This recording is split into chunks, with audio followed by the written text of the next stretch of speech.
Today, I'm going to chat about the bold law. People will grow into the conversations you create around them. And I'm going to focus more on the conversations you are creating around yourself. So, when you start with that, what conversations am I having about myself? Right? Am I growing into the person that I think that I am? There's an author, his name is John Acuff, and he has a book out there called Soundtracks. And he says, when we don't control our thoughts control us. Right? And our days can be surrounded by all these broken soundtracks. And sometimes our thoughts are our worst enemy. They hold us back from the things that we really want. And our natural proclivity is to think that the solution to overthinking and is to stop thinking. And yet the solution really is running our brains with better soundtracks, right? Once we learn how to choose the narrative, choose the soundtrack, then our thoughts can become our best friends, and then they propel us towards our goals. A lot of times I remember journeying with people, and I would ask them about these soundtracks, and a lot of them come from when they were young in their life, right? These thoughts, these limiting beliefs that came from people that spoke into their lives. And it could have been soundtracks of parents that said, hey, you're not good enough, or you will never be successful, pointing out all their flaws. And as a result of that, they would have a lack of self-confidence, didn't feel worthy to be loved, always doubting themselves.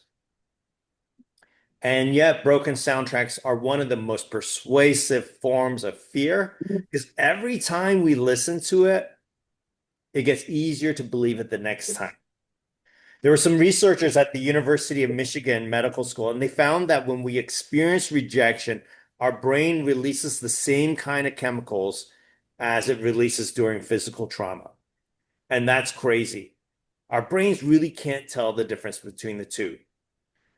I remember when we were leading a church, and it was interesting because as I'm sharing like different messages and things like that, it would be coming from all different angles, right? Like, hey, hey, this was great, this was not great, this was relevant, it was irrelevant. It's too long, it's too light, it's not deep enough, and it's just like it was just nonstop. And what ended up happening was all the feedback I was getting, all the negative stuff, it just kind of kept circulating in my mind. And in the end, I actually developed a thought that I'm not a good teacher. This is not my calling. This is not my gifting from all the negative feedback I heard. And for each one of us, based on things that we're hearing, one of the greatest mistakes we can make in life is assuming that all our thoughts are true. So we tend to believe that if it's in our head, then it's got to be accurate. If I think it, it must be real. And it's difficult to separate ourselves from ourselves to really evaluate the thoughts objectively. So what conversations are you telling about yourself today in real estate? Do you say that you are not good enough to succeed? Do you tie your worth and significance to your production? If this is a struggle for you, then I would encourage you to ask three questions. One is it true? Is it helpful? Or is it kind? That's how we can combat all the negative conversations that are going on and creating instead an album and a library of evidence that what have people said about us, right? Saving the cards, the letters, the notes from other people, emails from clients, your customer reviews, all of these things, right, are going to become your new soundtrack that you are building into your lives to counter that old stuff. And so again, ask the question, what is my conversation that I have in my mind with my goals, my business, my health, my relationship? And here's the thing, just because it's uncomfortable doesn't mean it's bad. In Fierce Conversations, the book, it says not all transformation is pleasant. So we got to evaluate each of those things that we have in our minds and really ask the questions, right? Is it true? Is it helpful? Is it kind? But one of the things that we can do as well is to ask the question, what kind of conversations are created around us? Right? That's the one. The first one was more just the conversations I'm having with myself. But the second one is what conversations are being created around us? And we've all heard the phrase, show me your friends and I'll show you your future. Right? Who are the five people that we're hanging around with? Who are our key relationships, our mentors, our coaches, the leaders that we're listening to, social media that we're listening to? And so when you guys heard my story before, like when I transitioned into Keller Williams, that first step was healing for me because I started surrounding myself with a different group of people. I started surrounding myself with people that could speak into my life and to bring a new soundtrack into me. And Teresa Flood was a big part of that. She challenged the limiting beliefs I had. She brought in a growth mindset around me and helped me understand the that progress, not perfection, was a big part of my journey. That I had to look at my life and say, where was I a victim, and where could I choose accountability to my growth and who I was becoming.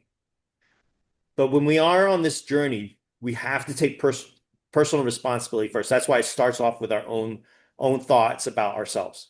Because we can't blame the environment, we can't blame the people around us first. We've got to take ownership of the conversation that we're putting in our heads first. And then we can go to the question, what kind of conversations are being created around us? And when we find the place that we're getting positive feedback, we're getting growth, again, challenge to grow, right? Not to stay where we are. Then we can go to the third question and ask what kind of conversations are you creating around somebody else? So it starts with healing in our own minds. Then it's surrounding ourselves with others that can speak into us, that help us grow. And then finally is that we become that channel of blessing for others and ask, how can we encourage and lift up the conversations around others? Career development is nothing more than helping others grow, but just one conversation at a time. And that's why we do daily huddles, right? This is one conversation for today, and we keep building and layering on top of it so that we could get 1% better every day. Short conversations within the natural flow of work. And that's why we're also encouraging everyone, hey, we want to create more energy within the office, because the sidebar conversations of us gathering together also feels that, hey, we're surrounding ourselves, we're creating new conversations to change the narrative within our heads. The reality is everyone's got options. And if we're not helping each other grow, and from a leadership standpoint and leading other people, right, they're going to be looking elsewhere.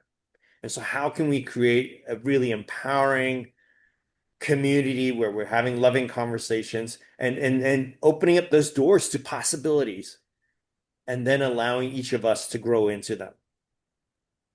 Because people grow into the conversations that we create around them.